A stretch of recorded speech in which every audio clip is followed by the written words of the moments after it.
What is up, guys? Coming back at you here with another quick video. This one, I'm thinking we're going to have it shorter than the Seahawks video that I put up. This channel, I'm aiming it towards being more of a podcast show, with also putting up videos about talking about certain things within the football world, NFL, college, all that sort of stuff. But for now, with time constraints and everything, I'm just going to be posting these kind of snapshot videos per se. And today I'm going to be talking about my favorite team, the New Orleans Saints, and their draft class, similar to how I did with the Seattle Seahawks draft class. Now, Saints are my team. Now, unlike some fans, not saying, every fan or every, team, I think every team has them, but I am realistic about everything that a team does, whether they're my favorite team or not. And with the Saints draft class here, I'm not the biggest fan of their draft class for one big reason.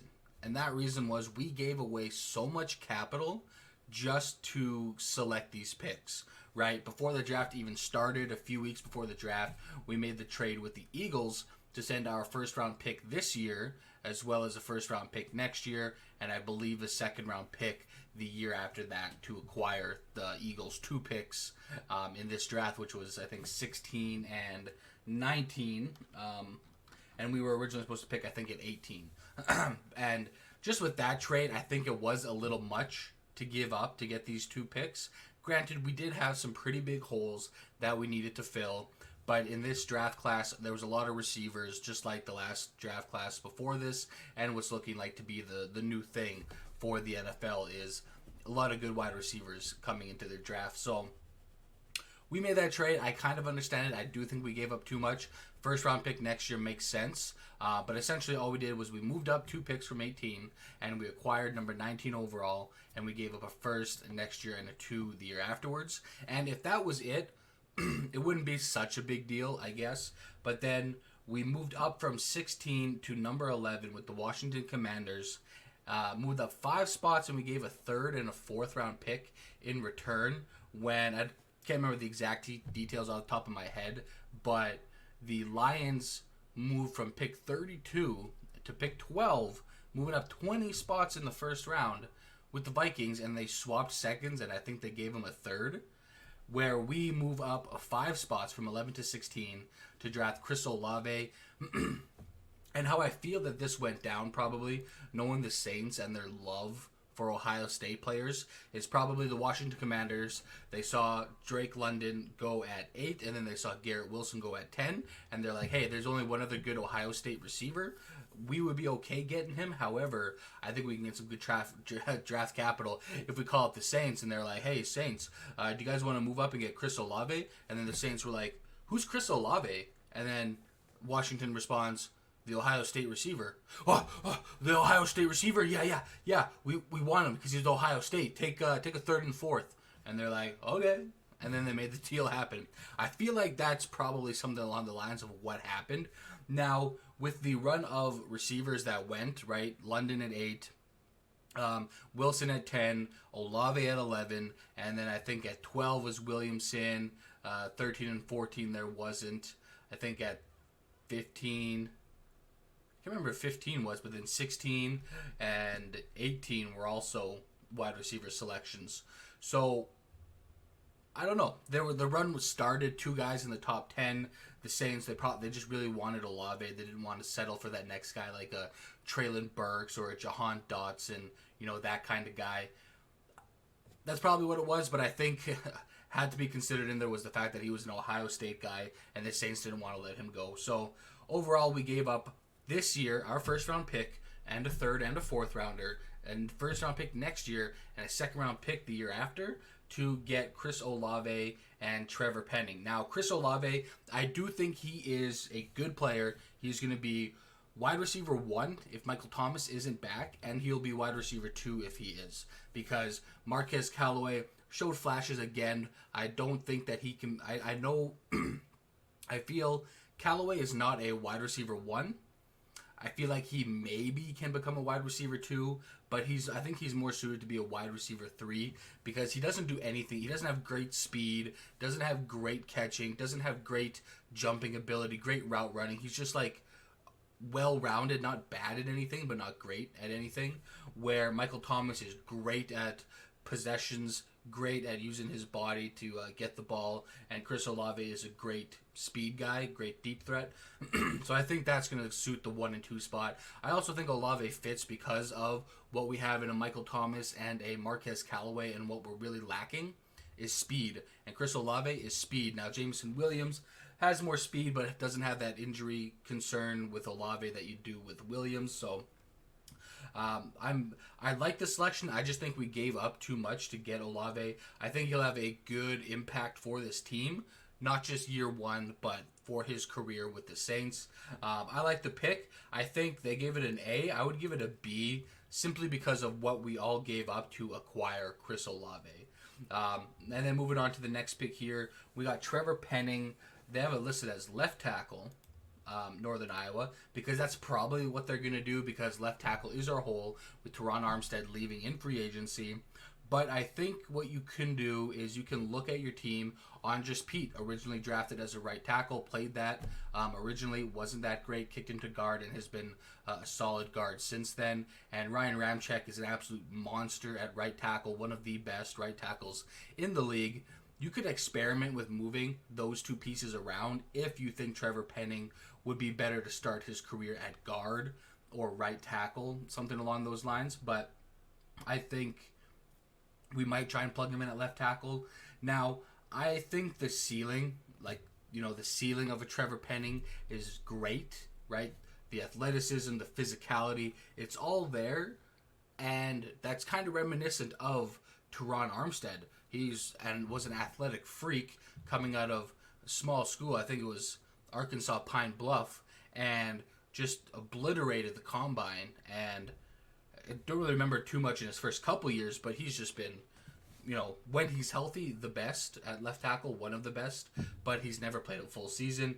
Trevor Penning, on the other hand, similar ceiling, but as of right now, a little raw with the pass blocking. He would be a good run blocker day one. But another thing is he's got penalty issues. Had a lot of penalties in college. And like it says here, some leverage issues in pass pro. So he's going to be a work in progress. However, we do have Doug Marrone working with him. And Zach Strief assisting. Zach Strief was a good right tackle for the Saints for quite a while. So, and they're talking they can stick James Hurst at left tackle if they need to while Penning develops. But James Hurst and Trevor Penning both coming into the 2022 season. Not confident in either of them starting at left tackle. However, at this spot, yeah, Trevor Penning's probably the best. Bernard Ryman could have been in consideration, but he's also raw. And then, and he's older than a Trevor Penning. So it's right. It's a position of need, but are we really going to fix our left tackle spot year one with Trevor Penning? I don't think so. So they have it listed as a B here. I'm going to put it as a C. I think long term this could work out because of the whole Doug Marrone and Zach Strief coaching him up. Two very good coaches. And I mean, if you've seen what the Saints have done with their offensive line for the past number of years, they have continually drafted guys, built them up, put them where they worked best, and have a good, consistent offensive line for at least, maybe not 5 years, because McCoy and Ruiz are both young, but we know there was Max Unger, Zach Strief before Ramczyk, a number of good guys. We've had good offensive lines, and with Doug Marrone and Zach Strief in there to coach up Penning, I think it could work out long term, but we need a left tackle day one. Penning and Hurst did not instill confidence in me. I think you should have kind of just not made that trade and just got Chris Olave, right? If you didn't make that initial trade to get that extra first round pick and he traded up to get Chris Olave, I would have been fine because next year you got a first rounder. The year after that you have your second rounder, but now you don't, and you're really betting that Trevor Penning is going to develop, which certainly could, but that is yet to be seen. So in the first round, I give a B and a C, C plus or B minus altogether.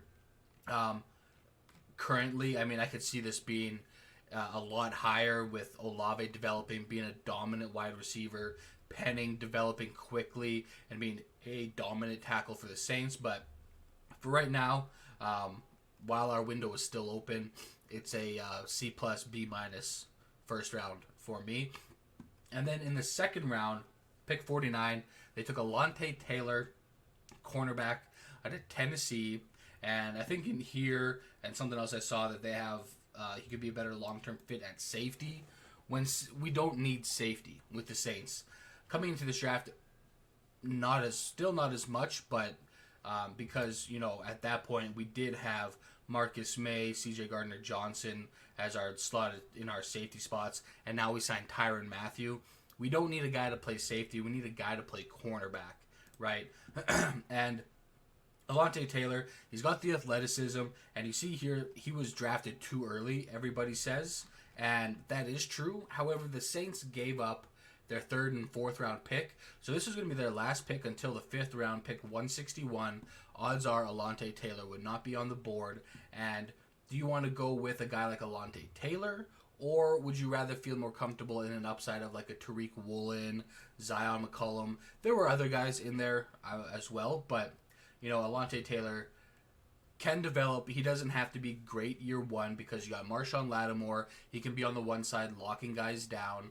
Then you have a Debo in there who, he's like okay, I guess. I mean, he's good for a rookie. We'll just see how he develops and how he works in this scheme. You also got Bradley Roby. I seen some posts of Saints guys talking about P.J. Williams, underrated guy with the Saints. And last year he did good playing at safety, or he was solid at least. But I've seen P.J. Williams enough because we don't go a year without having some injury at the cornerback position. I've seen P.J. Williams in there, and he gets burnt a lot. And right, for a cheap depth guy, I'm fine with that, but I don't want to see significant snaps for PJ Williams, and I don't want to see people talking about him being underrated. He's properly rated, okay? He's not that great.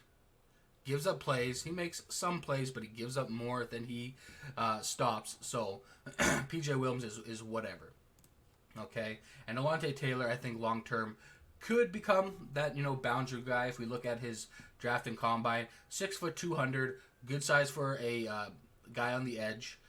Guy on the perimeter. 32 and a quarter inch arms. Not crazy long, but not short for his size. But around a 4.36 40.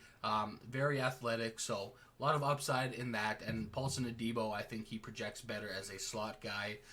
So I don't know if year one, if we're going to play Taylor on the outside, or if it's going to be Adebo, or if it's going to be Bradley Roby, like what exactly we're going to do. But I think, especially with the addition of Tyrann Mathieu, we have a lot of flexibility with our defensive backfield that he doesn't have to be starting on the perimeter all the time because there's Marshawn Lattimore. He's established as a number one corner in the league, not like the best. You know, he can be a team's top corner and be productive going up against the other opposing team's best wide receivers.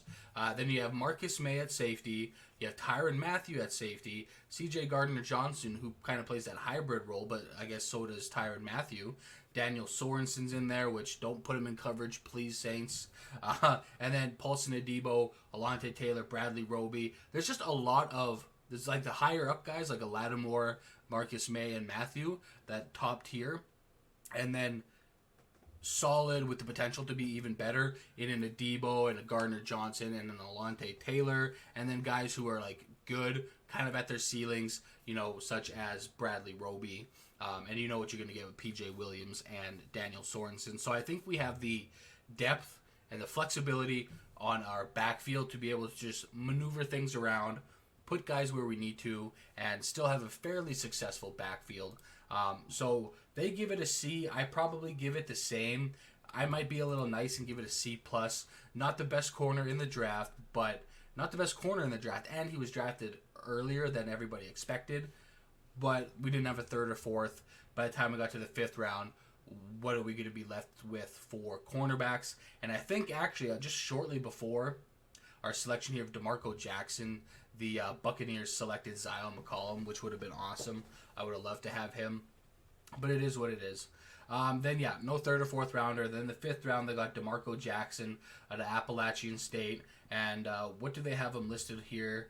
The third middle linebacker behind Demario Davis and Andrew Dowell. Whether that's where he's actually going to be, I don't know. You know, he's a fifth round guy from Appalachian State. He's going to be a good special teamer from day one, I think. You know, 630 snaps in the kicking game behind him. So he's played a lot on the special teams. Straight line athlete, you know, so he's going to be a good contributor on the special teams from day one.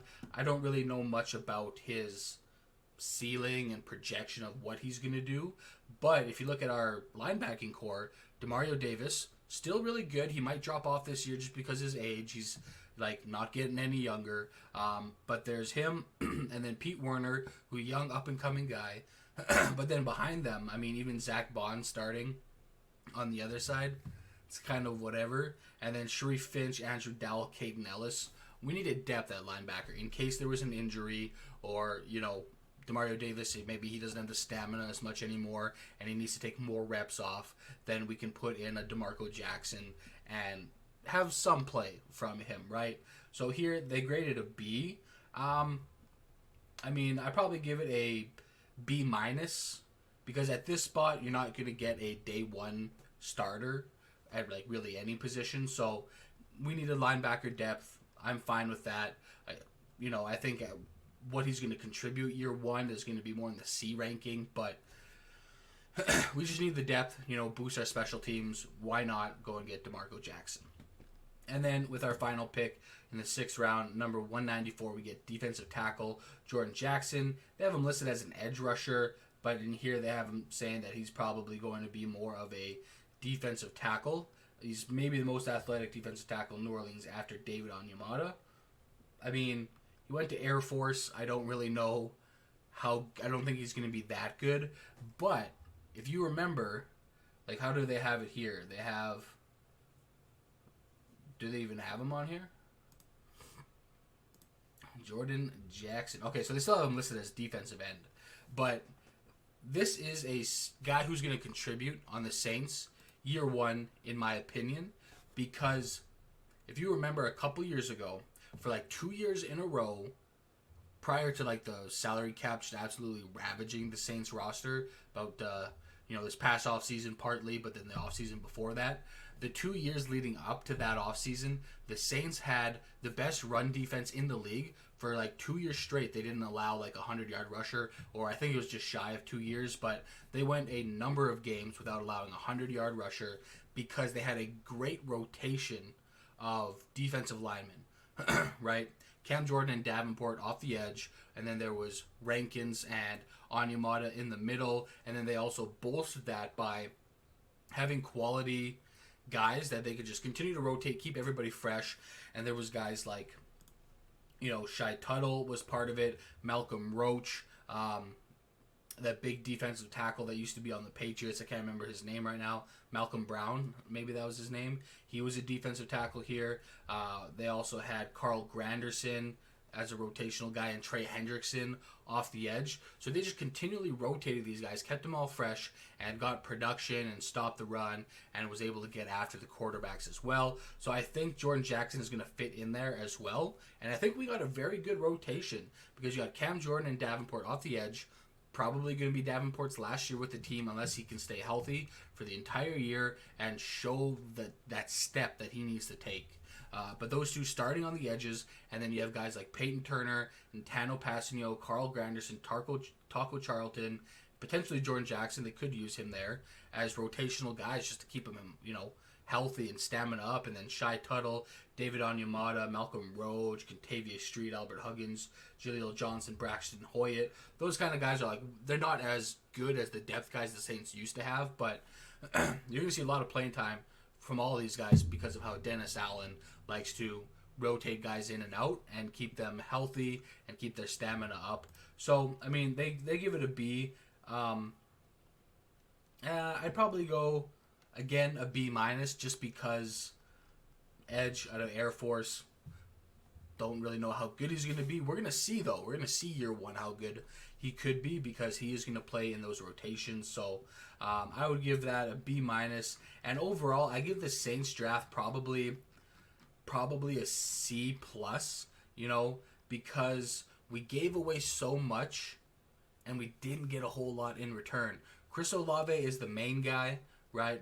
We absolutely needed another receiver. We got one. He's slated to be good. Number 2, if not a number 1 receiver from year 1. Trevor Penning, part of the trade to get that extra first round pick. The ceiling is there. The day 1 startingness is not there. And at pick 19, you kind of want that guy who can start year 1 for you. And I don't think Trevor Penning's that guy. And we gave up a first next year and a second the year after, essentially, to get Trevor Penning. Olave was basically a third and fourth this year, and I'm fine with that if that's all that happened. But combining with the Trevor Penning, I don't like all the picks we gave up. Alontae Taylor, not the best selection, but we did need another cornerback, especially before we signed Tyrann Mathieu. We did need another cornerback, and the upside is there. He was selected too early, but we wouldn't have been able to get him because with that we didn't have the third or fourth. So, it's kind of, you could grade it either way. You can go high, low, in the middle because the upside's there, potentially. He was taken too early. His floor is kind of low. And then in the middle where it's like, they didn't have the picks. He could do good. You never know. So Alontae Taylor's kind of like in the middle. And then DeMarco Jackson and Jordan Jackson are both just going to be rotational guys. DeMarco Jackson mostly on the special teams, contributing a bit if there's injuries and stuff like that. And then Jordan Jackson is going to be part of that defensive line rotation. Don't know how much he'll get involved year 1, but 6th round pick, 194. Can't complain with a guy like Jordan Jackson. So overall, I'd say the Saints draft is a C plus because Chris Olave is great. Trevor Penning, was he really worth trading those extra picks to get him? I don't think so. And then Alontae Taylor, taken a little too early, and it's because you traded your 3rd and 4th to get Olave, which was whatever. The upside is there with the Saints draft, but it's not going to be there year 1, and will it ever be there? I don't know. So for right now, I give it a C plus, even though it's my favorite team. I want to believe they're great. I'm just being realistic. Okay, Olave is going to be great. I don't think we needed to trade up those 5 spots to get him, but we ensured it by doing that. But even moving up, we gave up too much, a 3rd and a 4th. I feel like a 4th and a 5th probably could have gotten it done. That's just me. And then the trade to get Trevor Penning essentially was that first round of next year and the second round after. Don't necessarily agree. I wouldn't do it, right? If he was more polished, I would do it for sure, but he's not there yet. We don't know if he will get there. And then Alontae Taylor, he's got the upside, but he's not there yet. Thankfully, we do have the defensive backfield depth that we could absorb having Alontae Taylor not being great year 1, but getting some meaningful reps in there and showing that, hey, maybe he could be in a couple years' time. And then some depth guys. That's what you're really looking for at 5 and 6, some depth guys with the potential upside, and we got that there. So overall, not terrible, but we gave up a lot to get not a whole lot year 1. So that's my opinion, I guess, on the Saints draft. Overall for the team, I think we're going to do all right, but it all depends on Jameis Winston, right? And it also partly relies on Michael Thomas if he's going to be back. I know he got set back this past year with his ankle surgery. Don't really know. Trevor Penning, that's going to be, James Hurst and Trevor Penning, how they work out. That's going to be an important piece. Is Marcus Davenport going to stay healthy and live up to his hype? What about Peyton Turner? He spent some time injured. Didn't really show a whole lot. Didn't really play a whole lot. So we'll see what he can do. Pete Werner, take that next step to be our, new linebacker of the future. And then our defensive backfield, I think, is going to be fairly good. Going to help, make the quarterback hold the ball a little bit longer and allowing guys like Cam Jordan, Davenport, Turner, Passanio, and, David Onyemata up the middle to get after the quarterback. So I think the Saints will be fine next year. Not great, but they'll be fine. But this draft class, I give it a C+. The upside is there, but the day 1 impact players are not there, unfortunately. And we gave up a lot. If you give up a lot, you kind of want those day 1 impact players. We gave up a lot, but we don't have that. So For me, as a Saints fan, a C plus. It is what it is, but I'm hoping for the best with this draft class. And that will be the end of the episode. So if you guys enjoyed the video, make sure to hit that like button and subscribe. I'll be putting out more draft, rankings and giving grades on them. And eventually the podcast series is going to start once we get some more time, finishing up finals with school and starting a new position within my company. So whole lot going on. So that will be starting hopefully soon. Fingers crossed. So subscribe if you want to see me and some other guests and stuff like that talk about football, deep dive into all sorts of teams, give projections, everything like that. So again, thank you all for watching, and we'll see you next time. Take it easy.